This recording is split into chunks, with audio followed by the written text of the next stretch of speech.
Olá, você! Eu sou a Adriana Lira e uma sobrevivente a um relacionamento abusivo. Sejam todos muito bem-vindos a mais um vídeo aqui no canal, onde sempre faço meus relatos pessoais em um relacionamento com um abusador com as características do narcisista oculto. Você que está chegando aqui agora, ou para você que sempre está por aqui e que ainda não se inscreveu no canal, dá essa força, se inscreve aí agora, aciona o sininho de notificação, é só um clique, esmaga o teu dedão no like aí pra mim, compartilha com os teus amigos ou com quem você acha que mereça ver esse vídeo. E comentem, gente, não deixem de comentar. Os comentários de vocês são importantes pra mim, são também muito importantes para que o YouTube entenda que é um assunto de utilidade pública e assim alcance o maior número de pessoas possível que esteja precisando da nossa ajuda. Desse jeito você também faz a sua parte, beleza? Conto com vocês aí. Dito isso, então, o assunto de hoje é a tentativa de golpe do narcisista. Bora pro vídeo. Narcisistas são golpistas, aproveitadores e oportunistas. Não tem a menor cerimônia, nenhum tipo de problema de usufruir de tudo que uma vítima tem para oferecer. Vivem muitas das vezes às custas dela. Não que necessariamente eles não tenham um trabalho ou não ganham o seu próprio dinheiro, mas geralmente é pouco. Ou se é mais alguma coisa, não contribuem com nada não. Eles sugam o que a vítima tem. Dormem, comem, vivem às custas dessa vítima. Sugam. Muitas das vezes levam essa vítima à bancarrota, a ficar totalmente endividada e muitas das vezes a perder o seu patrimônio. Há também os abusadores que fazem o processo inverso, vão isolando a vítima, tirando o que ela tem, todas as possibilidades de saída, fechando todas as portas, mantendo ela dentro de um ciclo de manipulação e transformando ela numa pessoa totalmente dependente dele.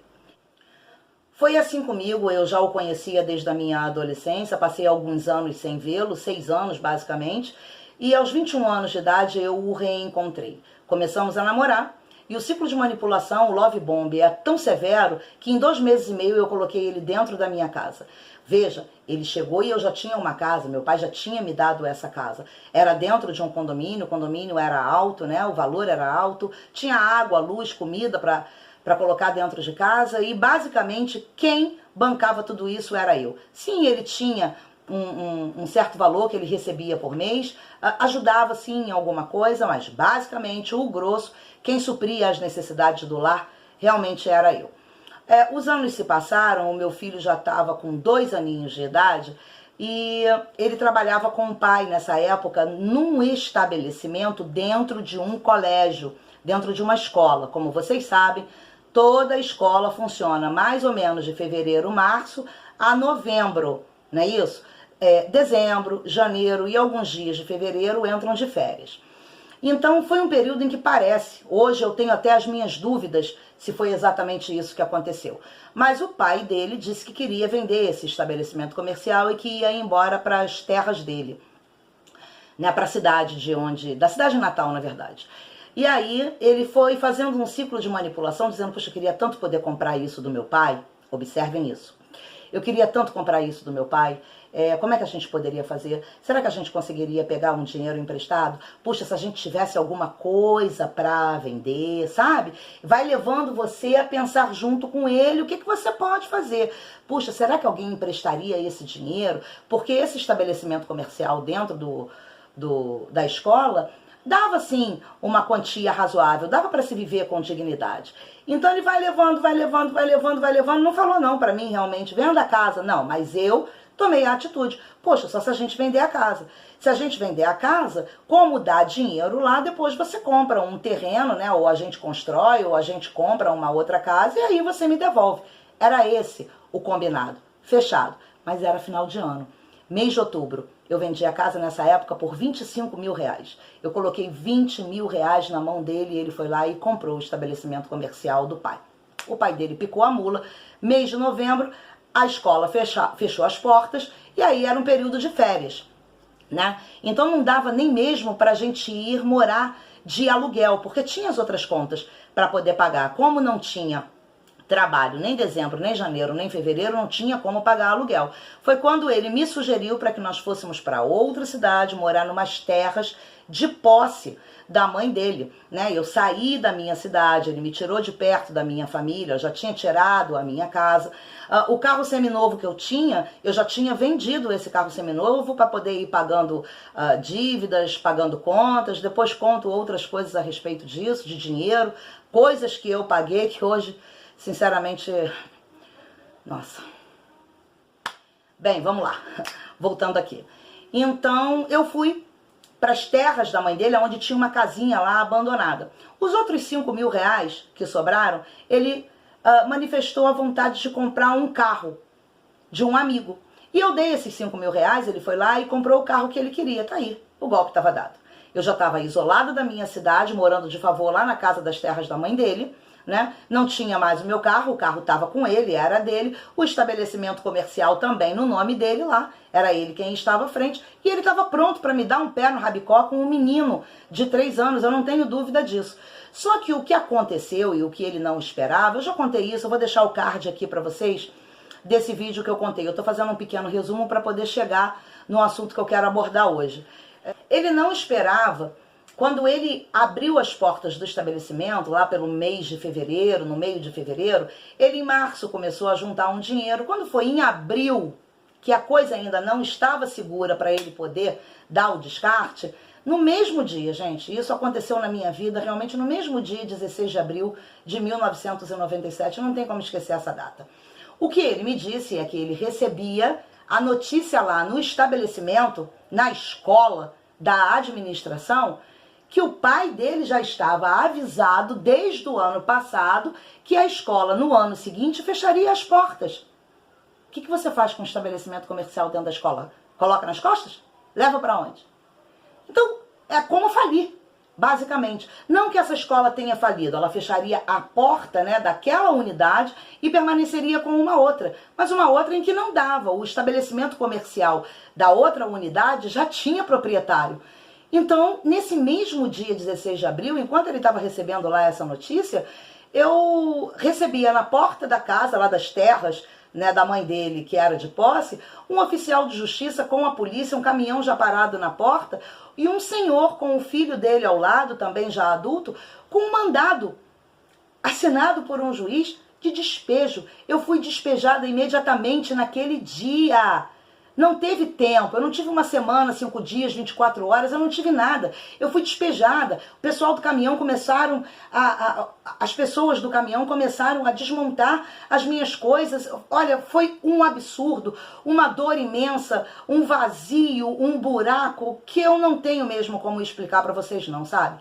Meu filho tinha 3 aninhos, desmontando o armário do meu filho, a cama do meu filho, e colocando tudo dentro do caminhão, sem eira nem beira, sem ter para onde ir. Vejam vocês, eu tinha uma casa, eu tinha um carro seminovo, eu tinha dinheiro na conta. No final das contas, eu já estava morando de favor na casa dos outros, vivendo de ofertas, andando a pé, porque o carro que ele comprou era financiado. E aí ele não continuou pagando, porque ele já tinha perdido lá o estabelecimento comercial, ele teve que devolver o carro.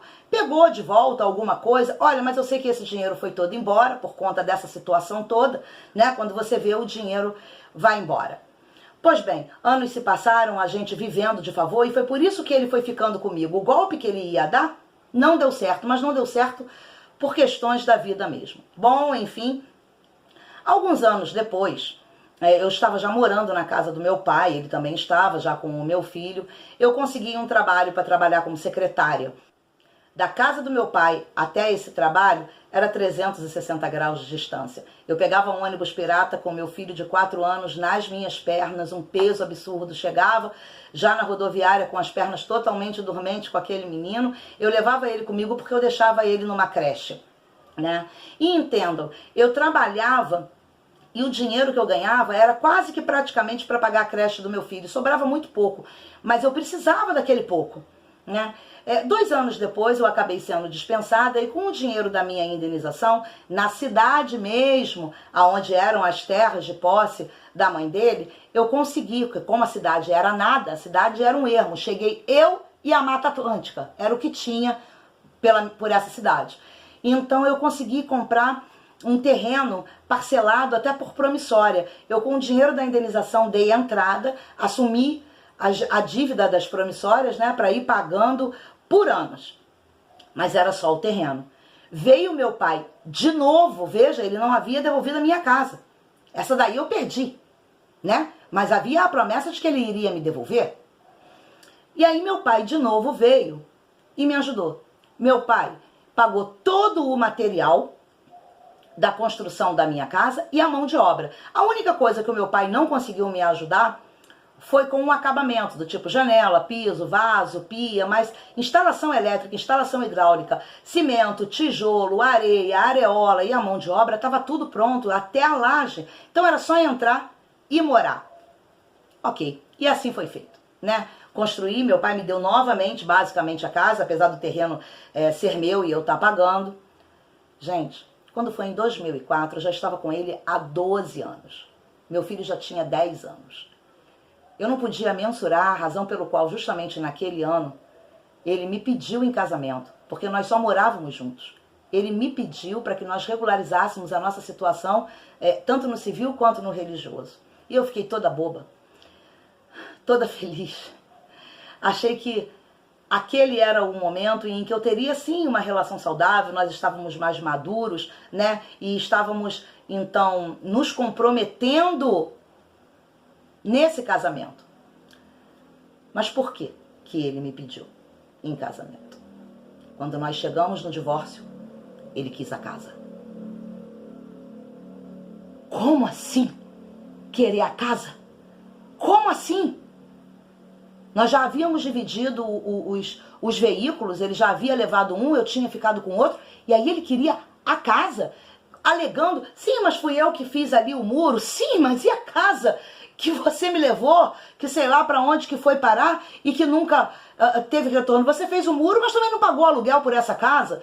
Como é isso? Olha, gente, foi uma briga feia, eu briguei muito por isso, inclusive porque todo mundo sabe, eu já falei aqui, eu tenho uma filha pequena, deficiente intelectual, e o dia que eu não estiver mais aqui, tenho certeza que não vai haver ninguém no mundo que se interesse em dar uma casa para minha filha morar. Então, eu comecei a alegar tudo isso, comecei a lutar por isso, né? Eu não me desesperei não, mas eu lutei como uma leoa pelas minhas crias e principalmente pela Piquititita, porque o outro tem condições de crescer, de trabalhar, de conquistar o seu espaço no mundo. A minha pequena é possível que tenha, mas é possível, eu ainda não sei porque não cheguei lá. Briguei muito por isso, e ele queria a casa, queria, mas eu não dei. E eu venci. Eu consegui fazer com que a gente se divorciasse sem que ele levasse a casa. Mas prestem bem atenção a esses sinais. Cuidado, se você tem alguma coisa e alguém está chegando na tua vida, você tem um lote, você tem um carro, você tem uma moto, você tem uma casa, você tem uma cabana, não importa. Cuide disso. Não sai vendendo ou colocando na mão de ninguém, gente. Casa própria, principalmente. Eu só tinha 21 anos, não tinha a menor maturidade, ia vivendo a vida, né? Nessa época eu fazia teatro, achei que eu ia conquistar a América e ganhar o meu primeiro dólar, muito jovem, sem nenhuma experiência, mas não é o caso hoje. Hoje a gente tem muita informação, tem muita gente trazendo informação para vocês aqui. Tomem cuidado. Guardem o que é de vocês, não saiam colocando na mão de ninguém, porque se amanhã ou depois der chabu, você não tá com um pé no seu rabicó, no olho da rua com criança pequena. E muito menos dependendo de um sujeito desse para que você possa comer e viver com o mínimo de dignidade. Beleza? Até o próximo vídeo. Beijo grande. Vai dar tudo certo.